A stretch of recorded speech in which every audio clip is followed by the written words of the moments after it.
I hate these stories because, and this is why agencies hate us, we expose the truth on how to do this kind of thing. I hate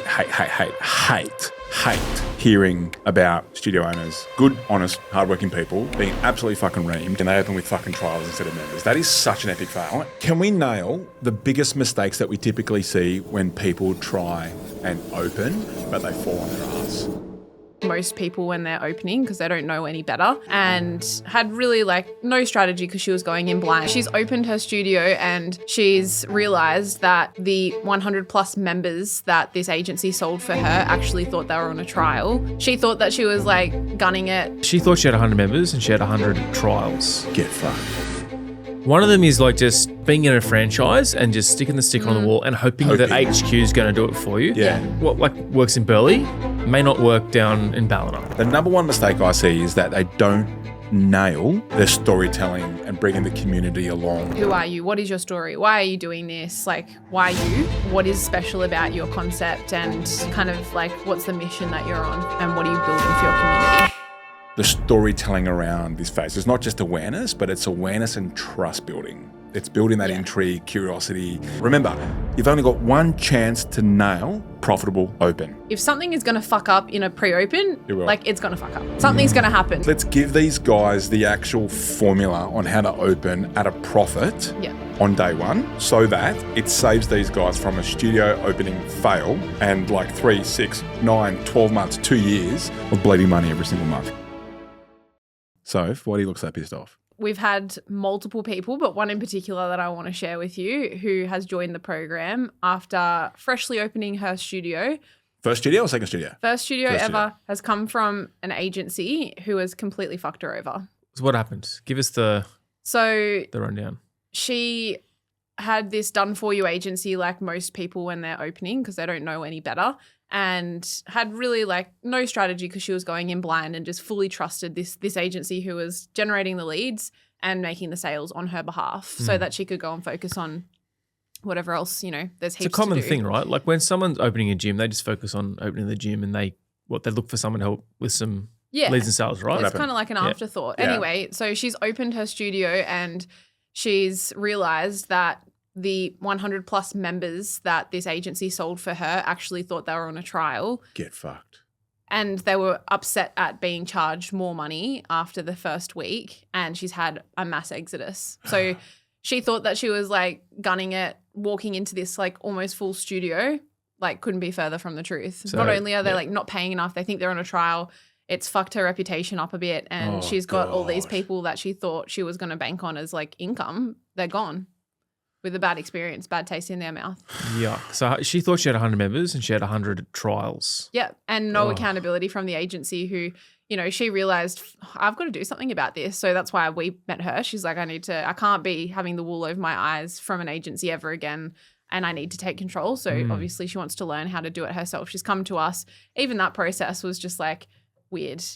She was having all of her assets kind of withheld from her and just a real lack of accountability and control from her point of view. As soon as the agency got word that she was trying to move across and give us access to things, the agency got really fucking weird and started just acting through scarcity and going what are they saying about me? And I can't give you access to any of this. And it was very weird. And she was just I just want to leave. This has been a terrible experience. I need to go and run my business. So yeah, and you met And Doza saw this because I was on Slack on my phone. And what did you say? You picked up the phone and sent a voice message to this client as me, and said, "Tell insert name to stop being a cunt." Now listen, I hate these stories because, and this is why agencies hate us, is because we actually empower. And we expose, we empower the studio owners and we expose the truth on how to do this kind of thing. I hate hearing about studio owners, good, honest, hardworking people being absolutely fucking reamed. Yeah, she's just trying to open a studio. And trying to help people. Yeah. And an expert has told her that she'll do just that, right?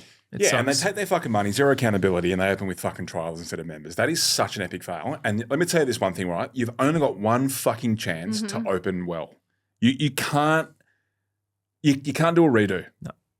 You can fuck up an open day and do it again next month and just retry, but you can't fuck up an opening of a studio. First studio, second studio, it doesn't really matter. What I want to do with this episode is for everyone listening is I want to have their backs and I want to make sure that every single person gets exposed the truth around how to open well so you don't fuck up a studio opening.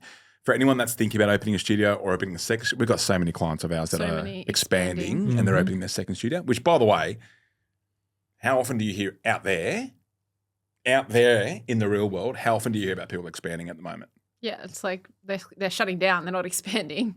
And in our little world, in our little corner of the globe, is it common or is it uncommon when our studios are expanding? It's like every week I'm having a conversation with more than one person about their plans to expand. Yeah, and this might not just be a second Pilates studio. This might be actually we've got different concept. Our next guest is opening a second studio. Well, he just opened on the weekend and he was very successful. Yeah, so they're expanding and adding sections upstairs, downstairs. So I'm gonna let's talk to these guys. Let's give these guys the actual formula on how to open at a profit on day one, so that it saves these guys from a studio opening fail and 3, 6, 9, 12 months, 2 years of bleeding money every single month. Can we do that?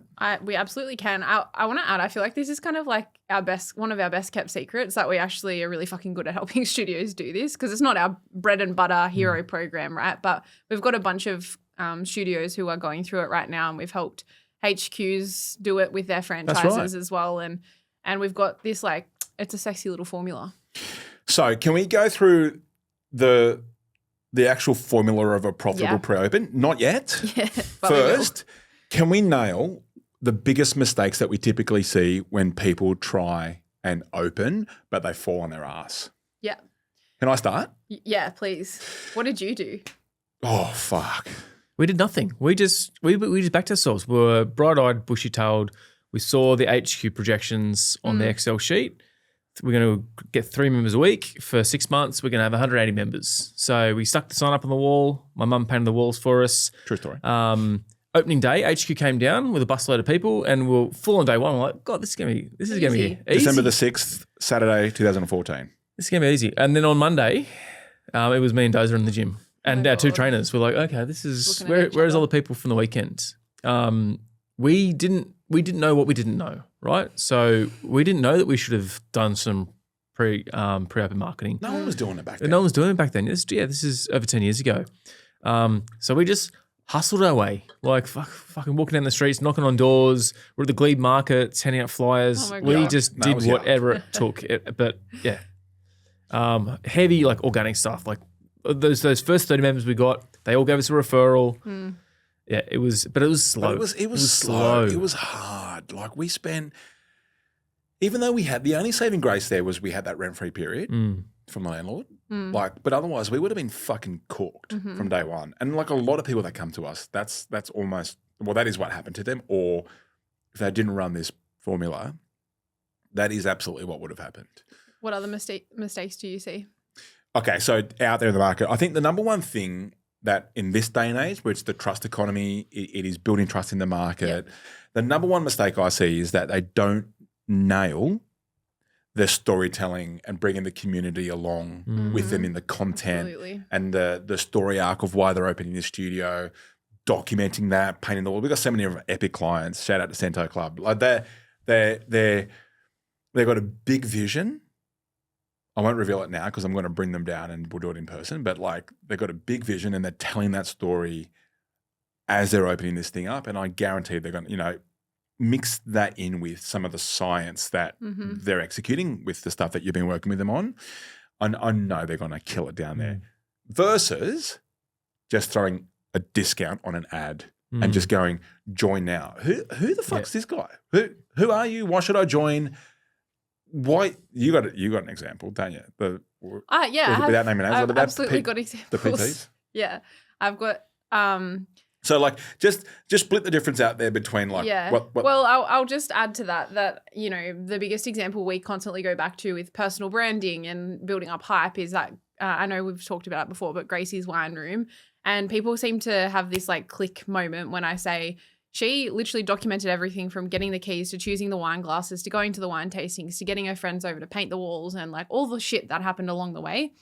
And then she had lines out the door. She's now opening a second business, bricks and mortar business, and she's got a PA. Like that's fucking crazy in less than 12 months, right? If she had have just rocked up at her wine bar on opening day and said, with a discount, we're open. Yeah. Where is everyone? Like 50% off wine. Like, you know, no one cares. There's no strategy. You?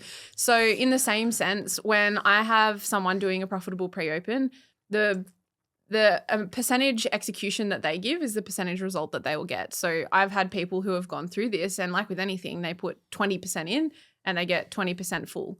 100%, 100% full. I can't make that up. It happens every time. And especially with these people that you're talking about, they did absolutely everything but the fucking plan that I gave them.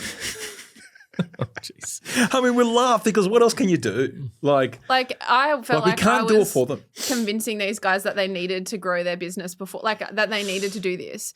And that's really a shit place to be, right? Like, because it's like everything else is so overwhelming and you're like fucking around with like your software and this and that. It's just like, I don't care. Take their money somehow. Figure it out. PayPal. I don't know. Let's just get the job and the outcome done that we need to get done rather than,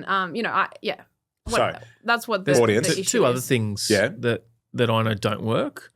One of them is like just like being in a franchise and just sticking the sticker on the wall and hoping that HQ is going to do it for you. Yeah. You know, what like works in Burleigh may not work down in Ballina, for example. Like it's different areas, different brands. You cannot trade on HQ goodwill in this day and age. Yeah. Sure, you might get a bit of a kick, but it's not going to get you 100 members on day one. No. Okay. Or even if it did, that is an issue we see with some of these sexy, like hypey brands that there's heaps of people and then the hype moves on to the next town. You're left with this the next concept, Screaming the next baby brand. The second one is like fancy trick offers. So it sounds like there might have been one with the name you mentioned before.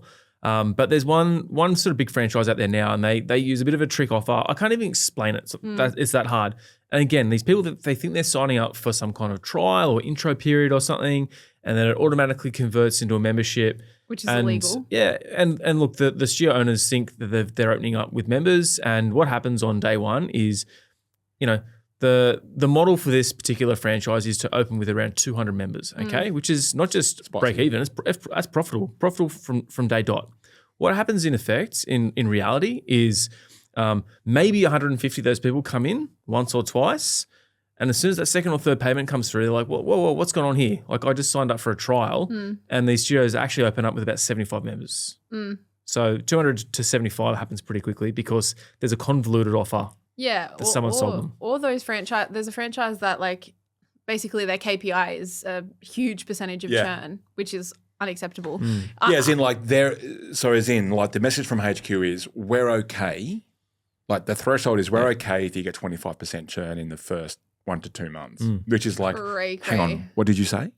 Like that is, and the fact that that's normalized is a problem. I feel like I need to save these people from running that play because it's fucking broken and it's exhausting. And with a finite market, like a 5 kilometre radius of wherever you pin your studio, you might only get one shot at these guys. Because it's a finite market. So you can't, I want everyone to write this down, you can't fuck with a finite market, right? Those 200 people that you had on the books, but you kind of didn't, or you lied about your offer, or it was some kind of weird, convoluted offer, whatever it is. Like it's going to be so hard to try again with those guys. Again, remember, you've only got one chance to nail a profitable open. Yeah. Can I just mention there's 3 more points that I have on mistakes that I see them make. And one of them is focusing way too much on what kind of equipment they're going to be installing and having in the studio. Like unfortunately, and we're helping them out and I love how they're executing, but we have a couple who have a studio and they thought, you know, buy the best equipment, everyone will come. It just wasn't the case. And now we've got like shitty pricing models and just shit to work on. And if you can get this part right, if you don't do that, then you don't become one of the studios that we meet 7 years down the track still not paying themselves. So that's why this is important. The second thing is focusing way too much on, you know, this is kind of same vibe, but like the color of the walls and like just assume, guys, I've done this enough now to know if something is going to fuck up in a pre-open, It will. like it's going to fuck up. Something's going to happen. There's going to be an exotic spider in a fucking shipping container. That's true. There's going to be reformers that are delayed. council. There's going to be issues with the Noise council, complaint. or there's going to be a fucking hole in the ground you didn't realize it was there. And I think she's talking about our gym. and so, yeah, what you cannot like do is let that become the focus more than the business. Okay, like that's the biggest mistake that I see. And the third thing for me would be, and you talk about this a lot, so I'd love you to talk about this more for the people listening, is like, why should anyone care, and what is your actual position? Like, oh, another cool concept that's like 400 others. So like, why are you different? And not getting that clear enough, because you think maybe in your head it's like so clear, but you haven't communicated it. Related to like to two of those things, reminds me of a trip Dozer and I did up the coast a couple of years ago. So there's a new concept had just launched, and we went there and we'll get in the tour of the place, and we got like, it was like he was reading through like a bill. It was like, oh, this cost this much $1,000, and that cost that much $1,000, and that's a $20,000 sink. And then look at the roof. We had to like lower it 2 inches because of this and that, and like they're expecting us to be like impressed, and we were just adding up the itemized bill and just going, this is not going to work. And they thought, that premium thing was going to be good enough for the members. They don't give a shit. You got a fucking roof that's been lowered 2 inches, or you got a fancy sink. Yeah. It's nice, but it means you need to open with 300 members to pay the bills. Mm-hmm. Yeah, I remember that particular trip. The bathroom looked like the fucking Hilton, and we both looked at each other and went, a lot of fucking 20 packs need to pay for this bathroom. A lot of 20 packs. Yeah. And guess what? Are they still alive? No. Ba-bong. It is with a heavy heart. Mm. It's another one of those posts. But yeah, just on your thing about, just last week we got the call to come and do a VIP session with epic owners, and they're finally expanding. And they showed Nate and I these slides, just slides. All right, that's all cool. That was great. And it's like, these are the ads, this is the content, this is this. We're going to run this. We're going to have these many like towels on opening day. This is what it looks like. This is where the equipment's going to be. This, that, and the other. And I was explaining it, and then they go, "What do you think? Did we get it right?" And I said, "Who the hell are you? And why should anyone care?" And then the room just went silent. I went, let's solve that. Who the fuck should give a shit about you coming into this particular community? You guys aren't even locals. Why should anyone care? Who are you doing this for? Who are you fighting for? And what are you fighting against? Like, why should we give a fuck about your place? And then like for the next 3.5 hours, we just wrestled on that. So there's a lot in that. The other thing I'd say as well is like they go through all this, typically 12 to 16 week ramp up period, right? And then we turn up on their opening day. Oh my God. And it is this is part of there's like a post-open and launch phase. It is a fucking circus. Yeah. Like, it is a shit show. People don't know how to take payments. People aren't even asking for the sale. There's no QR codes. There's no one at the fucking front desk. Music goes down. Someone brings in their fucking Spotify, puts it on a megaphone. I'm saying this as if like it's mythical. Bro, we were there. We did it. We saw one. 12 to 18 weeks. Everyone works so freaking hard to get this thing launched. And then on game day, it just fell through the arse. Now, flopped. So the point there I want everyone to write down is like, as a mistake is fucking up on opening day or opening week, right? Well, there's no structure. There's no role play. There's missed sign-ups. There's no soft launches. Like you just like you open up to an empty room. And even if you did have people there, like no one knew how to sell, which is the biggest thing I've been banging on about recently, which is like, be easy to buy from, man. Be easy to buy from. So that's also a massive mistake that we see. Yep. And then it's the post-open day or post-open week or post-open month dip. So the biggest thing that we see is, well, equally the biggest thing that we see is there's this massive push just to get to opening day. And then it's happened, the 3 or 4 sessions have happened, the live DJs been in, the selfies happened. The Chobani truck's been there, the whole thing. And then everyone kicks back, pops a bottle and they go, oh my God, that was an effort, man. And we all high five each other and like all that kind of stuff. And it's like, dudes, this is just the beginning. Like we've started. This is just the start. It's almost like the pre-open period is your pre-season. And from opening day, now you're in the season. But what we typically see as an energy, if you watch the energy It's curve, like the third grand final. correct, is they play the big game before the big game's even, and then they drop off. And then like, hang on, I've got to get back to those leads that came in last Saturday. And we're like, what do you mean last Saturday? And then they panic and then they do shitty Free offers trials to try and pump it back up. Yeah, so you know, the intensity falls off a cliff. They've got no structures. No one thought past the opening day. That's the biggest thing. It There's sounds pretty no fucking hard. It sounds pretty hard. Should they fucking just not bother opening a gym in the first place? Well, instead, there is a formula that exists. Okay. There is a formula that exists that Soph's built this thing now that they can actually do on their own. And so before we go into like mapping out the formula, just run us through some examples of like results. Well, the most recent one top of mind is a Pilates studio up in Queensland, right next door to F45, fucking I'm going to say it, who shut down.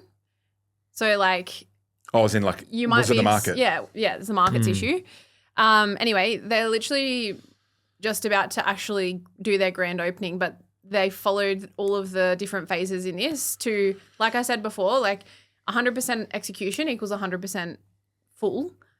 They're doing 120, 150%. Like these guys are killing it. And dogs. And they just did the organic awareness phase and sold 100 foundation memberships without even launching an ad. So I just want to nail that. You're telling me that they sold 100 memberships, so not shitty cheap trials? Memberships. Well, you said Pilates show, so you mean 10 packs? No, subscription memberships. Shit. So 100 of these before spending a single dollar on paid ads? Yeah, exactly. Okay. So it's wild. Like it was wild. They were fucking popping the champagne bottles, but the thing I loved about them was I said, don't slow down now. And they're like, we're going to double it before we open. We're going to get 200. They're on track. When do they open? In like 2 weeks or so. Yeah. And they're on track for 200. Where's profit for them? 30K months, I think, was profit. So yeah, they'll definitely exceed that. And they're not, they weren't doing any pack options. That's the hard rule that they gave. And they will be introducing the pack options when they open, but it'll be way less than a standard Pilates studio because, they don't need to. Yeah, spot on. All right, so before we get into that, dude, imagine fucking opening at a profit. Like it'd be a game changer. We carried a loss for years. Yeah, it was at least 18 months. And then even when we did scrape a profit buy, there was still that we had to buy a skier or had to buy, pay some land tax. There was still a lot of oscillating around break even for like this, 6 months after that. Like we didn't have the momentum of a profitable open. So if I want to give everything away, like we will. I've got it. I want everyone to hear this because to be honest, like I want every single fucking person listening to this to avoid 657 sleepless nights because you're like, how the fuck am I going to pay for everything? I'll also just add, like, that was a Pilates studio. So for any naysayers out there that are like, Pilates is booming, the first people that we spoke about were also Pilates who fucking tanked in their pre-open with the trial issue. But in gyms that we've done this in as well, they've opened at a profit and then done our post-open strategy for the next 3 months and hit every KPI that they needed to hit. I think it was just under 200 members and 100 was profit for them. We've had BFTs open at 270. We've had people open at like 200, 300. Eric in the fucking... the most successful opening in fucking Ireland of all places. Yeah, exactly. Think about Eric. Shout out to Eric. And most recently too, we've had... had... Dubai? Yep. The twins? What that 657 doesn't tell you, that's just that was 657 like sleepless nights before you break even. Like on day 658, you're making some money, but you've got to pay back all that loss from operating at like paying back that money for 18 months. So it takes 18 months to pay that back when you are profitable. So it's like 3 years if you don't get this right. ATO debt. It also works really well for not just a new concept launch, but like we've been saying, like we've had a couple of our studios who opened like a Pilates arm to their business. They opened up downstairs like a new space. They're just like, maybe they are buying a second studio, and when they do this and they kind of like relaunch the studio with this, it works really well as well. Okay, so to give you a lead in here, this is the how to launch your studio and open at a profit with certainty and confidence, not chaos and without the burnout. Yeah? And without the agency. And without the motherfucking agency. Yeah. So there's 5 phases to this. Okay.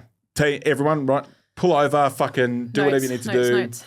Whatever you need to do, take some notes. All right, so hit it. So phase 1 is awareness phase, and that's where we're building the attention and getting eyeballs. Second is organic reach and sell out tier 1. So like I just mentioned, the Pilates studio I mentioned, you know, a standard sellout is the tier 1 20 to 30 memberships. They sold 100. Then we go into foundation memberships tier 2. Phase 4 is foundation memberships tier 3. And then because of the mistakes that we saw, I added phase 5 into this formula for profitable grand opening day, which is a conversion event. Make no mistake. That's the biggest thing everyone needs to hear, right? This isn't just about the gram. Mm-hmm. This is payday. Yeah. This is a conversion event. This isn't just about the fucking it's not get just the group for photo. the gram. Yeah. Yeah. So phase 1, and we would typically say, you know, a minimum of 12 weeks is a really great lead up, but For all of it. But more time is obviously better if it's somewhere between 12 and 16 weeks because, like I said, prepare to have something fuck up. And It's if you gonna happen. don't, then I don't know what Murphy's God Law. you're praying to, but that's awesome.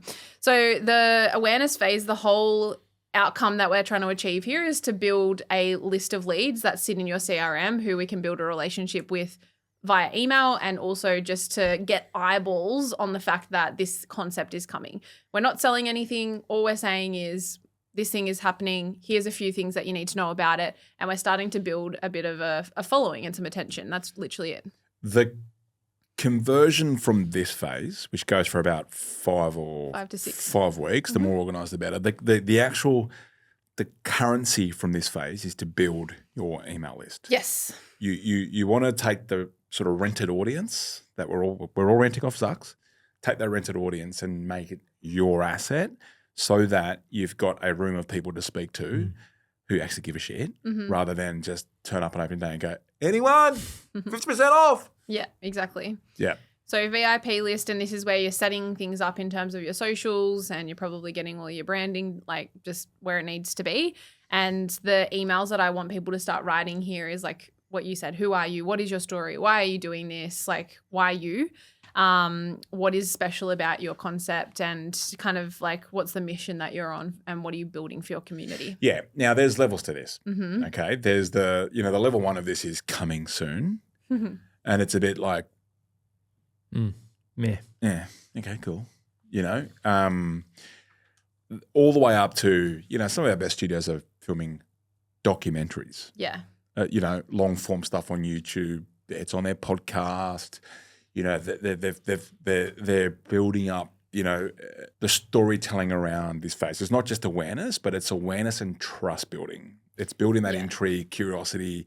You start to understand who the characters are. You want to see what they're going to do next. And then it's not just single channel, i.e. Instagram, but it's multi-channel, right? We talk about the 7-11-4 rule. Yeah. There's Instagram for the shorts or for the short form stuff.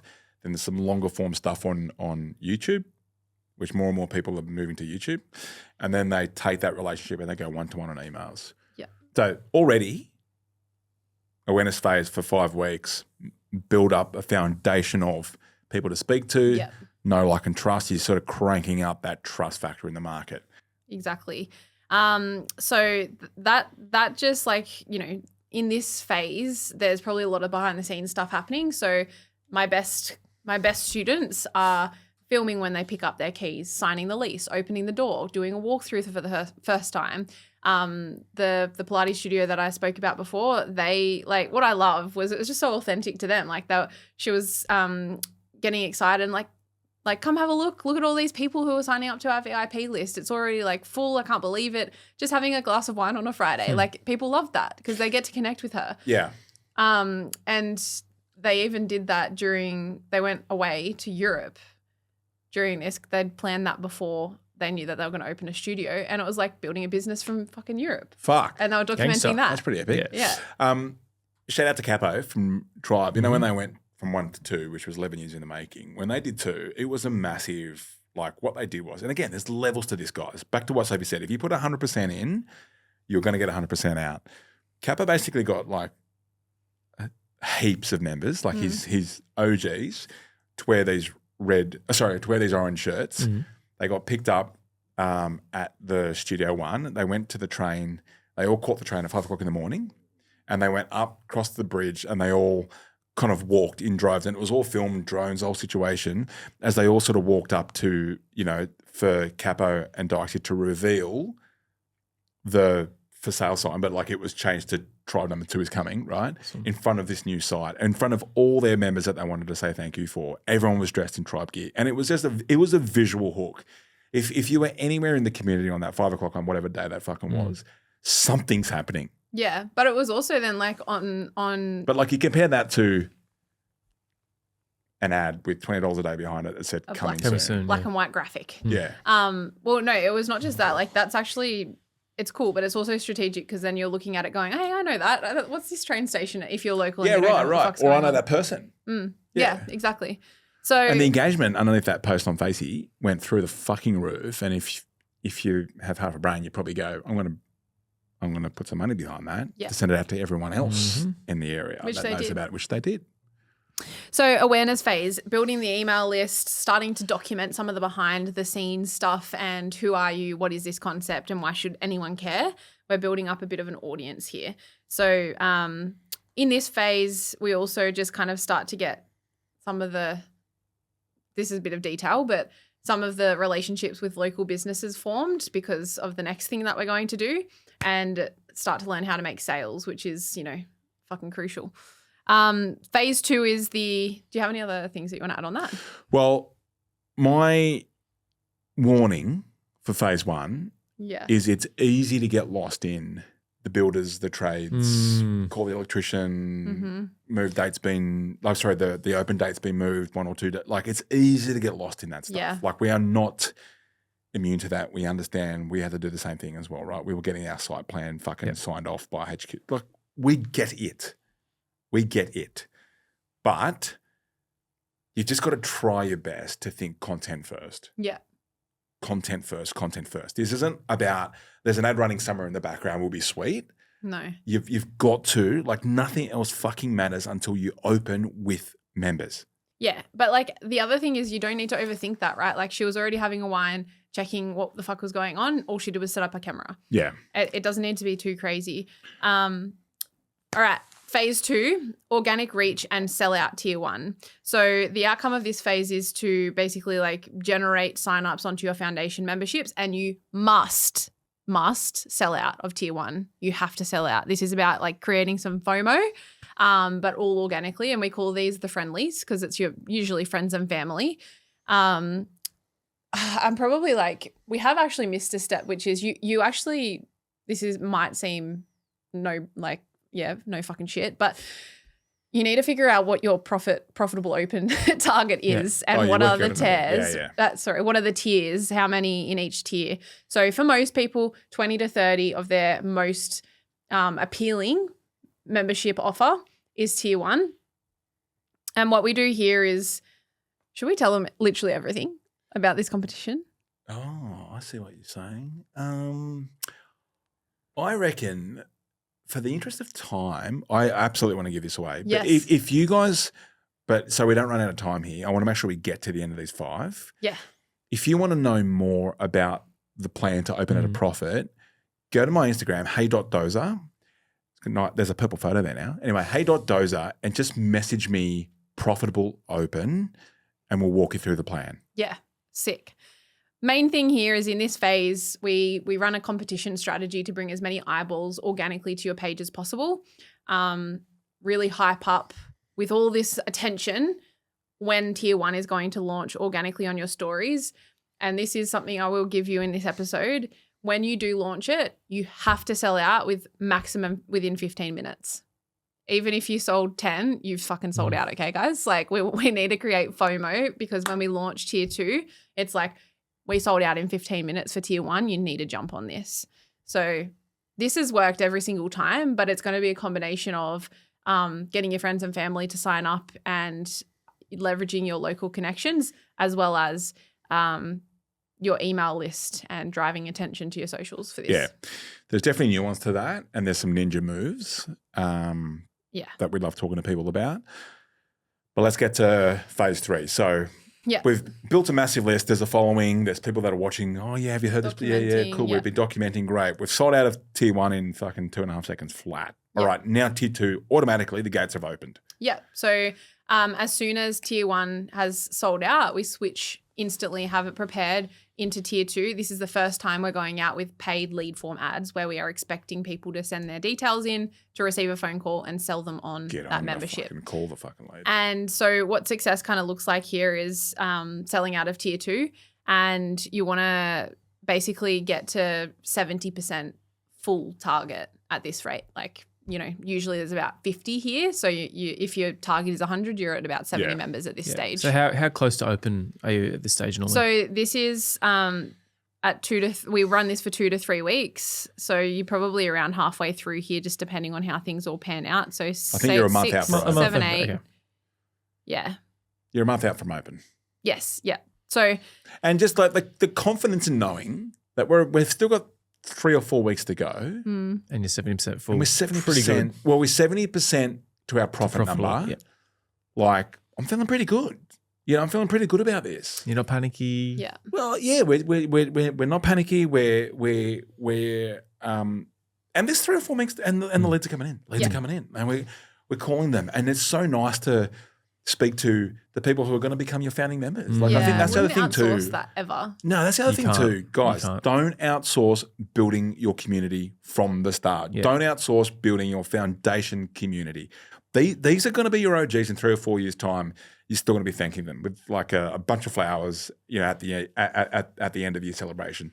I still remember Moose. Shout out to Moose, our very first member who called us from the front of a roller door that was shut, and he goes, "What is this?" I was like, "Oh fuck, it's F45 training, man." And he goes, "Is it like CrossFit?" And I go, Sure. Do you want it to be like CrossFit? And it was like, well, not really. I said, well, no, it's not. And he goes, okay, well, you guys seem like young guys. I'm a local business guy. He runs some restaurants up in Annandale, great restaurants. And he goes, fuck, whatever you got, I'm in. I was like, I'll give you guys are you sure? Yeah. And he goes, yeah, well, why are you asking me? I was like, okay, you're in. Founding, it was $45. Founding member, like, he was a member for years. We got him in shape for his wedding. Yeah, we went to his wedding. Yeah.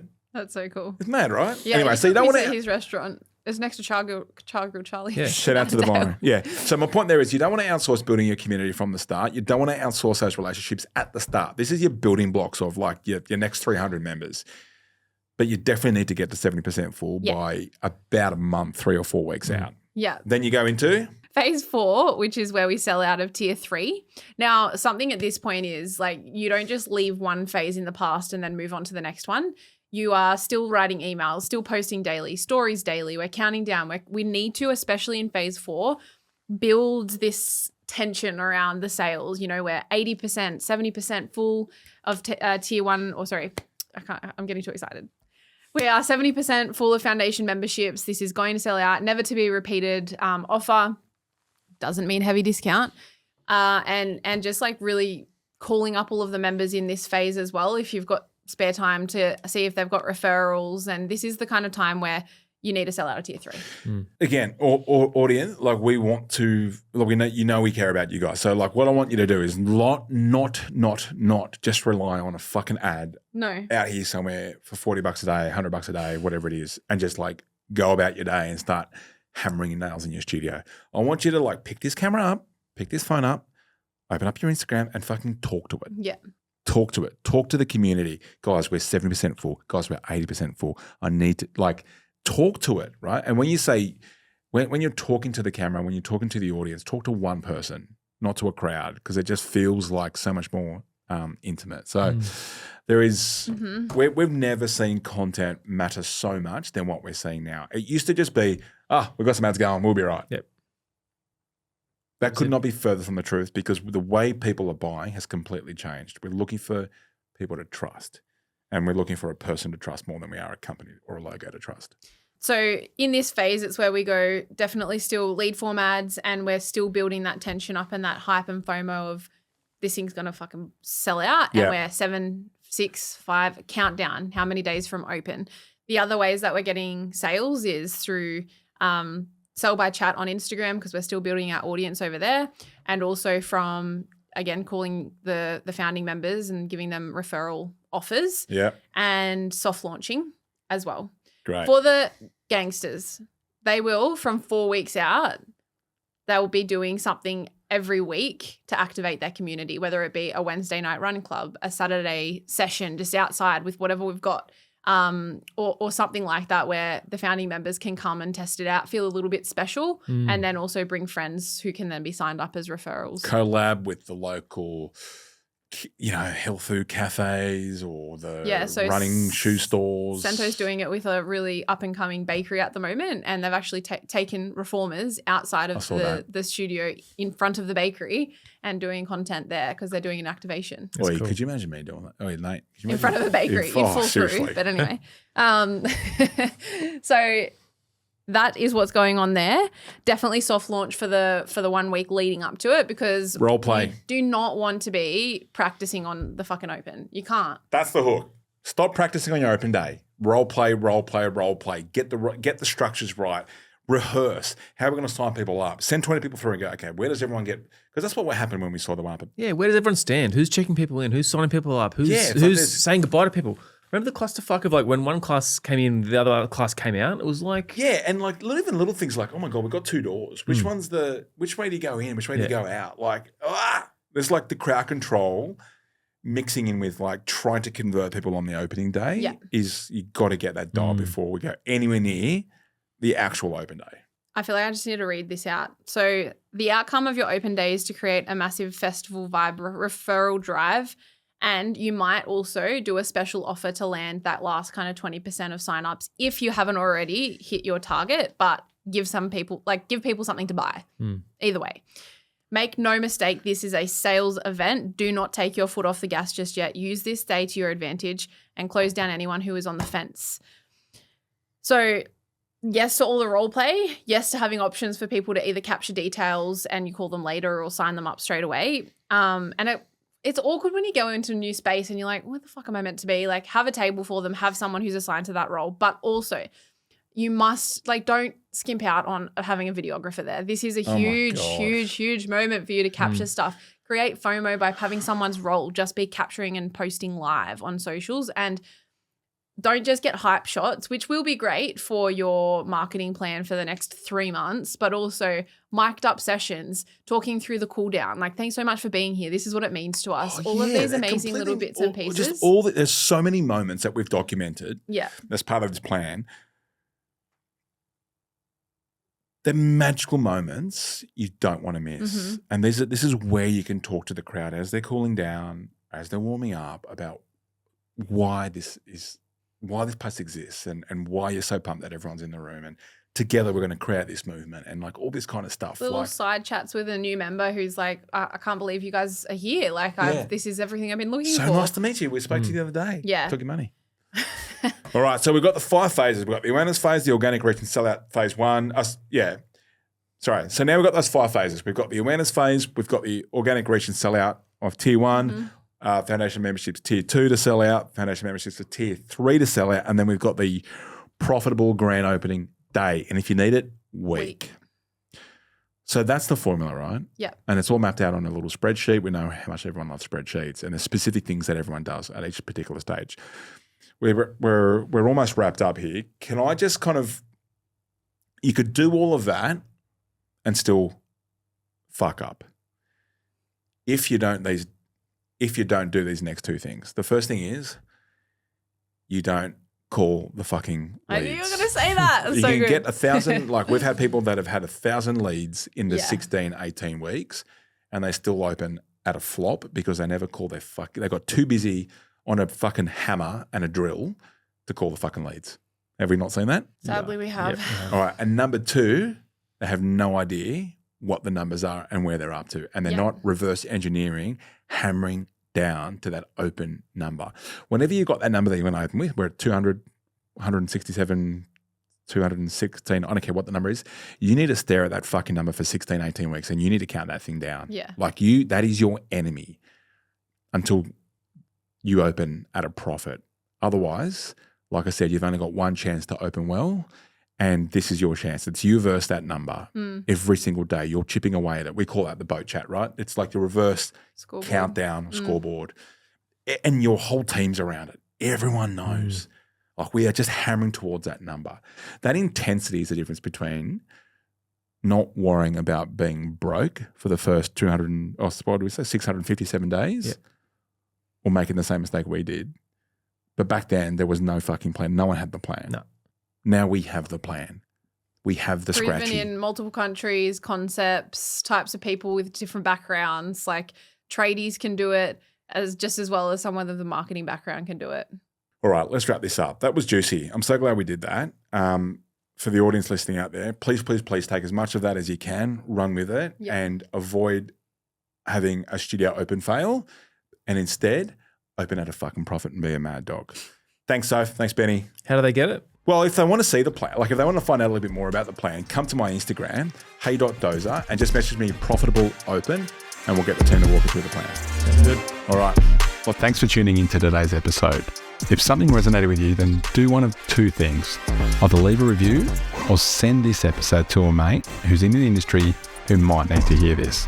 But if you want more right now, because your head might be spinning and you're like, all right, what the hell do I do right now? Then in the show notes, you'll find a link to where you can book in for a free 15-minute checkup on your studio, where we get to have a look at how you're going right now and where some of the kind of quick win opportunities are to get you moving faster. I can't wait to be back in your ears next week. And if you're listening to this right now, I want you to know that I love you, I appreciate you, I'm grateful for you, and I'm in your corner. You are on the right track and I believe in you. So keep going, and I'll see you next week.